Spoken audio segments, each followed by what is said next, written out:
Hello दोस्तों, कैसे आप लोग। उम्मीद करता हूँ आप लोग अच्छे होंगे। आज मैं फिर से एक सीपीयू असेंबल करने वाला हूँ।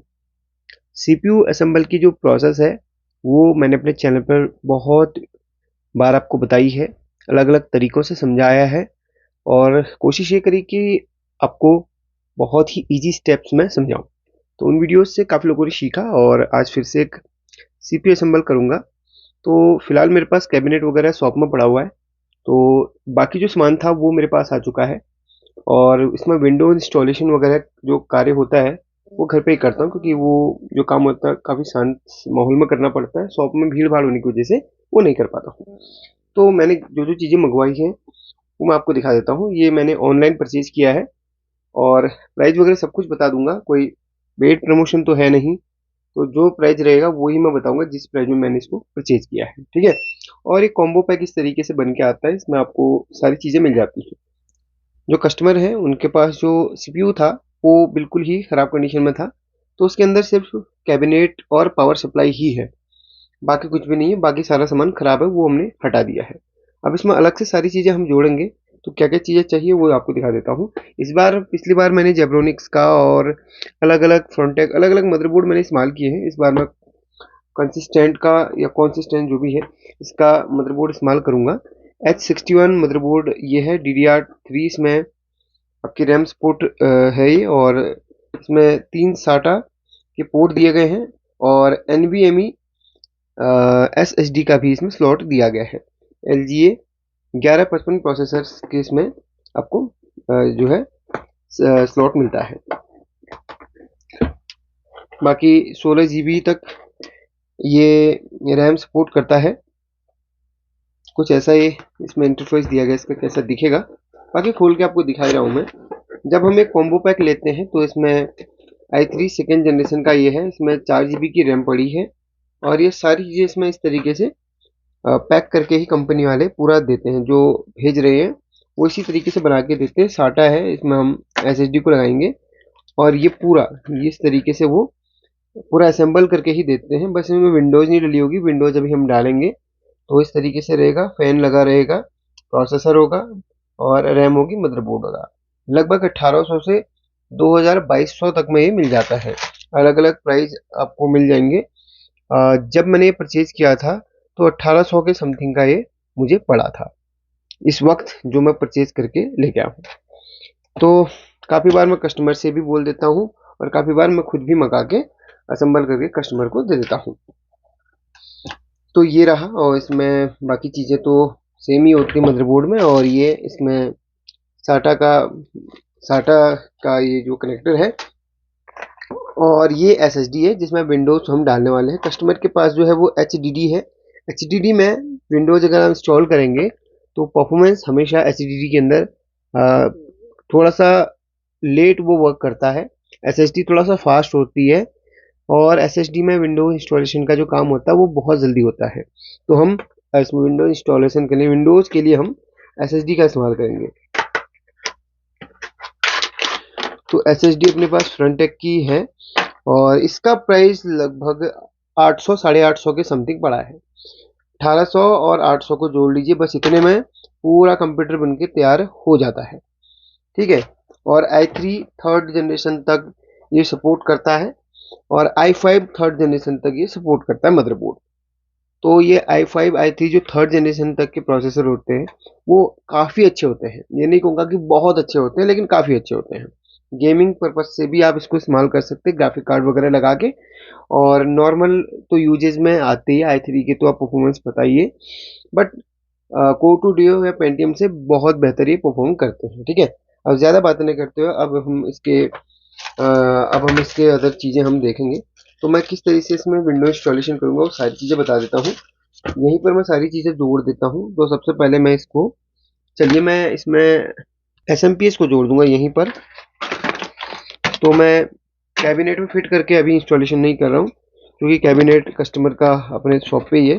तो ये मेरे पास इस वक्त SMPS सप्लाई है। तो SMPS सप्लाई का ये जो बड़ा वाला ये सॉकेट है पावर का, वो इधर पे इस तरीके से कनेक्ट होएगा। मैच करके इसको लगा दीजिए, जिस तरफ को आप ये फिट हो रहा है उस तरफ को इस तरीके से लगा लेना है। और इसके बाद एक और इसमें मिलता है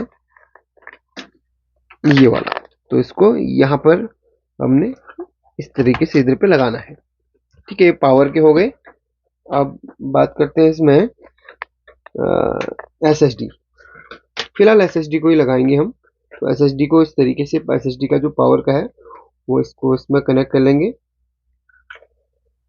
अगर आपके SMPS में इस तरीके से नहीं है पावर का, तो आप इसमें अलग से जोड़ के, ये वाला अलग से आ जाता है कनेक्टर, ये जोड़ के आप लगा सकते हैं। ये लग गया। अब SSD में जो अलग से कंपनी केबल दे रही है वो इस तरीके से लग जाएगी। और ये अपना यहाँ पर ब्लू कलर का एक सॉकेट आपको मिलता है या SSD शार्टा पोर्ट मिलता है, इसमें इसको किसी में भी आप लगा लीजिए, किसी एक में लगा लीजिए। ये काम हो गया कंप्लीट। अब हम इसको अब हम क्या करेंगे, इसको मॉनिटर के साथ में कनेक्ट करेंगे।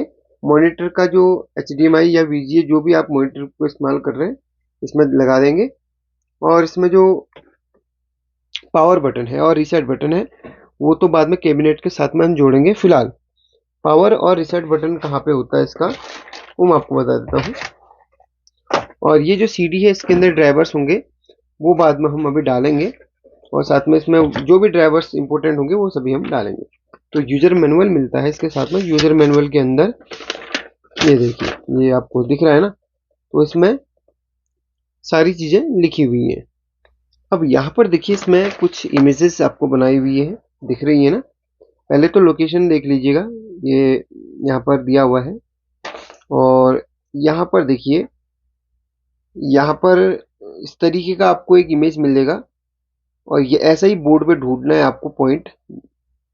और ये देखिए, ऐसा ही ये भी है, ऐसा ही एक यहाँ पर भी है। तो ये तो रहा ऑडियो का, ये रहा आपका USB पोर्ट का, और ये रहा आपका मेन, जिसमें पावर LED होती है, रीसेट बटन होता है, और इसमें पावर की LED होती है, HDD की LED होती है। सेम ऐसा ही जो है वो कलर वाला यहाँ पर है इस लोकेशन पे, ये वाला, ठीक है, इस लोकेशन पे है। और पिन की पोजीशन देखनी है, इस तरीके से इसमें पिन की पोजीशन इस तरीके से बनाई गई है। ये देखिए, इस तरीके से बनी हुई है। और ये एक खाली जगह रहेगी, इसके जस्ट बगल वाला पावर ऑन का ये आपका पॉइंट है। ये दोनों पॉइंट को अगर शॉर्ट करेंगे तो पावर ऑन होगा। इसके जस्ट नीचे रीसेट का है। तो यहाँ पर हम इन दोनों बटनों का ही इस्तेमाल करेंगे। तो अभी बटन तो फिर है नहीं, तो हम चिमटी से पावर ऑन या फिर रीसेट को शॉर्ट करके ऑन करेंगे। चलिए, इसको मैं मॉनिटर के साथ जोड़ता हूँ, फिर आपको दिखाता हूँ। उससे पहले एक काम करना है, मुझे कीबोर्ड और माउस इसको भी ऐड कर लेना है। इस पे पीछे USB पोर्ट दिख रहा है ना, इस पे ही ऐड कर लेना आप कीबोर्ड और माउस को, क्योंकि इसी का काम है, कीबोर्ड और माउस का इस पे काम है। अलग से आपको इसमें जोड़ लेना है। सारी प्रोसेस होगी। अभी हमने यहाँ पर विंडो डालनी है। पेन ड्राइव के अंदर विंडो 10 पड़ी है अपनी। आप जो मर्जी वो विंडो डाल सकते हैं, बूटेबल बनाना पड़ेगा इसको। तो हमने ऑलरेडी इसको बूटेबल बना के रखा हुआ है, ये हमेशा मेरे पास में रहती है। तो जब भी विंडो डालनी होती है डायरेक्ट से उसको विंडो डालने का प्रोसेस कर देते हैं। पावर ऑन कर दिया है, मॉनिटर पे पावर आ गई है। अभी इसको पावर ऑन तभी करेंगे जब पहले इसको हम इंसर्ट करेंगे इस तरीके से। किसी भी पोर्ट में आप डाल दीजिए, कोई इसमें फर्क नहीं पड़ता। ठीक है, तो अभी हम खुले इसमें कर रहे हैं, बाद में इसको कैबिनेट में फिट कर देंगे। ठीक है, अब इसको पावर ऑन करेंगे। स्टार्टिंग में मैंने बोला था कि 2 पॉइंट को टच करेंगे तो पावर ऑन हो जाता है। इसके बाद ये कॉन्सिस्टेंट का मदरबोर्ड है, तो सामने कॉन्सिस्टेंट लिखा हुआ आ रहा है। अब सारी प्रोसेस इसमें फॉलो करनी, देखिए। अब अगले पेज में यहाँ पर इसको नेक्स्ट करना है, लैंग्वेज चूज करनी है जो भी आपको पसंद हो। नेक्स्ट करें, इंस्टॉल नाउ में क्लिक करें। सेटअप इसका स्टार्ट हो गया है। यहाँ पर एक प्रोडक्ट की मांगेगा, तो है तो डाल दो, नहीं तो स्किप कर लो। आप अगर पायरेटेड विंडो डाल रहे तो स्किप कर लो, कोई दिक्कत नहीं। एक्सेप्ट यहाँ पर कर लें। कस्टम में क्लिक करना है आपको, और जो भी SSD या HDD आपको दिख रही है उसको आप क्लिक करके ये सेटअप इसका चालू हो गया। सेकेंड वाला थोड़ा सा टाइम लेता है, 10-15 मिनट का टाइम लेता है, और इसके बाद ये 100% हो जाएगा। उसके बाद ये सारे स्टेप्स ऑटोमेटिक टिक हो जाएंगे इस तरीके से। ठीक है, तो इतना करने के बाद ये थोड़ी देर ऑटोमेटिक ऑफ होएगा, फिर ऑन होएगा। आपने कोई भी बटन नहीं दबाना, सिर्फ जहां पे स्किप आ रहा है वही दबाना है। रिस्टार्ट नाउ में नहीं दबाना। ठीक है, तो सब कुछ ऑटोमेटिक होते रहेगा। विंडोज इसमें लगभग यहाँ पर प्रोसेस इसकी कंप्लीट हो चुकी है। सिर्फ ये विंडोज को का जो फाइनल जो है वो हो रहा है, गेटिंग रेडी, जो भी इसमें फाइनलाइज इसमें होता है वो प्रोसेस हो रही है। बाकी विंडो डल जाती है एसएसडी के साथ में, तो बहुत ही जल्दी विंडो डलती है। और बाकी ये प्रोसेसर और मदरबोर्ड तो बहुत अच्छे हैं, अगर आप ऑफिस वर्क वगैरह करना चाहते हो सबसे बेस्ट माना जाता है इसको हल्के काम के लिए।